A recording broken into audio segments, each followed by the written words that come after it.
La situation qui sévit dans l'est de la RDC n'est pas à attribuer au M23. Celui-ci n'existant pas, il faut parler du Rwanda, identifié clairement par les experts des Nations Unies, a souligné le ministre de la Communication et Médias. C'est justement la preuve de la sérénité perdue où on pense qu'en se renforçant, en produisant quotidiennement des mensonges, en inondant la République démocratique du Congo, parce que vous savez la vraie différence que nous avons avec les Rwandais, c'est que les Rwandais n'ont pas la liberté que nous avons.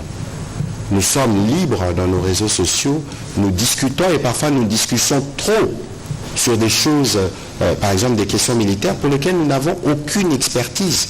Nos populations ne peuvent pas se fier à une quelconque forme de communiqué qui émane d'une entité qui n'existe pas, parce que l'adversaire, c'est bien le Rwanda qui opère. Lorsque vous regardez le modus operandi, le matériel utilisé, je ne vois pas à quel moment ces mouvements que vous avez cités peut avoir la possibilité d'avoir accès à ces armes et à vouloir affronter à la fois la MONUSCO et ainsi que la SAMI RDC qui viennent en appui de forces armées de la République démocratique du Congo. Cette nuance doit être bien claire parce que la situation en République démocratique du Congo doit être relatée avec la vérité des faits. Il y a un rapport du groupe d'experts du Conseil de sécurité des Nations Unies qui a donné des chiffres approximatifs de l'ordre de 4000, alors que les enregistrements qui se font au niveau de nos services renseignent davantage d'ailleurs, parce qu'il y a des opérations d'aller-retour, et fait rhétorique de parler d'un mouvement qui n'existe pas n'a plus de sens. Et nous avons compris que dans la stratégie, c'est distiller la peur.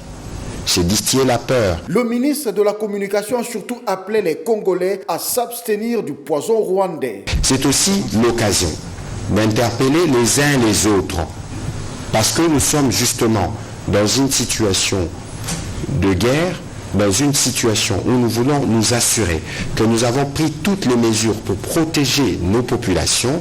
Abstenez-vous d'être des relayeurs des fausses informations. Prenez le réflexe de vérifier auprès des médias régalement qui travaillent et qui informent, dès lors que vous savez que dans le cadre de cet exercice de redevabilité, nous vous disons les choses telles qu'elles se passent sur le terrain. Donc c'est vraiment une interpellation que tout le monde doit suivre à la maison. Les FARDC se préparent d'ores et déjà à enterrer les militaires rwandais sur le sol du Nord Kivu, particulièrement sur l'axe Sake-Goma. Elles en sont déterminées. Grande bataille